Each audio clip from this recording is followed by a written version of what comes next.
தொடர்வோமா நண்பர்களே. திருத்தூதர்களின் வாழ்வில் தூய ஆவியானவர். அவர்கள் தூய ஆவியோடு நெருக்கமாக வாழ்ந்தார்கள். அவர்கள் தூய ஆவியோடு நெருக்கமாக நடந்து சென்றதால் அவருடைய உணர்ச்சிகளை அறிந்தவர்களாய் இருந்தார்கள்.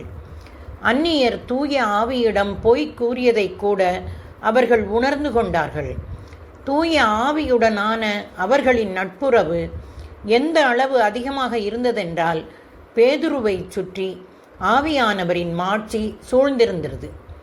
பேதுரு நடந்து செல்லும் போது அவர் நிழல் சிலர் மேலாவது படுமாறு மக்கள் உடல் நலமற்றோரை கட்டில்களிலும் படுக்கைகளிலும் கிடத்தி சுமந்து கொண்டு வந்து வீதிகளில் வைத்தார்கள்.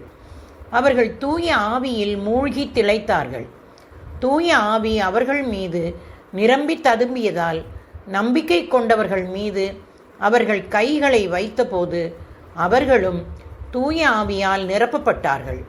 பின்பு பேதுருவும் யோவானும் தங்கள் கைகளை அவர்கள் மீதும் வைக்கவே அவர்கள் தூய ஆவியை பெற்றார்கள்.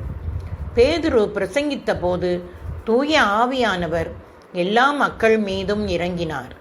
பேதுரு தொடர்ந்து பேசிக்கொண்டிருக்கும் போது அவருடைய சொற்களை கேட்ட அனைவர் மீதும் தூய ஆவி இறங்கி வந்தது. அவர்கள் பாடுகளை மகிழ்ச்சியோடு ஏற்றுக்கொண்டார்கள்.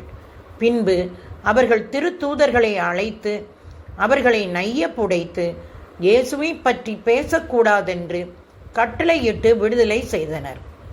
இயேசுவின் பெயரை முன்னிட்டு அவமதிப்புக்கு உரியவர்களாக கருதப்பட்டதால் திருத்தூதர்கள் மகிழ்ச்சியோடு தலைமை சங்கத்தை விட்டு வெளியே சென்றார்கள்.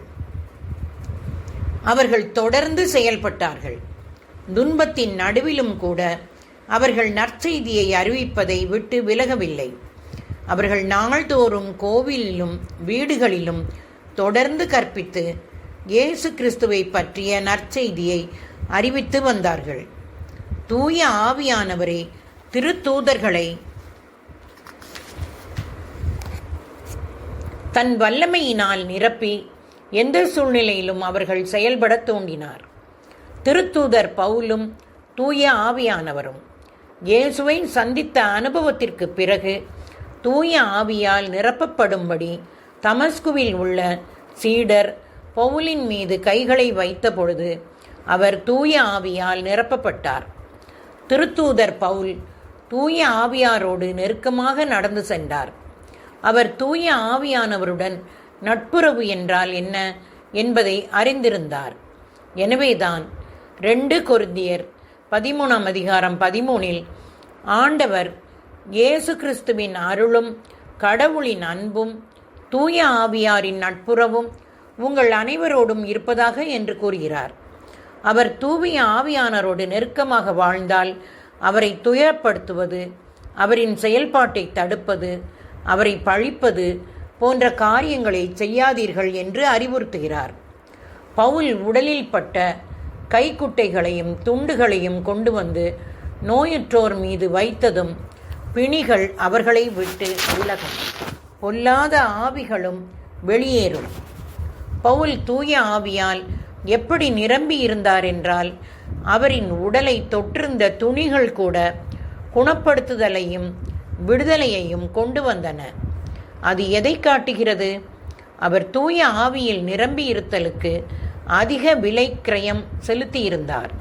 எனவேதான் அவர் எபேசு நகர விசுவாசிகளை பார்த்து, நீங்கள் நம்பிக்கை கொண்ட போது தூய ஆவியால் ஆட்கொள்ளப்பட்டீர்களா என்று கேட்கிறார். அவர் எபேசியருக்கு எழுதிய நிருபத்தில் திராட்சை மது அருந்தி குடிவெறிக்கு ஆளாகாதீர்கள், இது தாறுமாறான வாழ்வுக்கு வழிகோலும், மாறாக தூய ஆவியால் ஆட்கொள்ளப்படுங்கள் என்று கூறுகிறார். கலாத்தியருக்கு தூய ஆவியால் நீங்கள் தொடங்கிய வாழ்க்கையை இப்பொழுது வெறும் மனித முயற்சியால் நிறைவு செய்ய போகிறீர்களா என்று எழுதுகிறார். திருத்தூதர்கள் தூய ஆவிக்குள் வாழ்ந்தார்கள், ஆவியிலே செயல்பட்டார்கள். நாமும் அதைப்போல செயல்பட வேண்டாமா? தொடர்கிறேன்.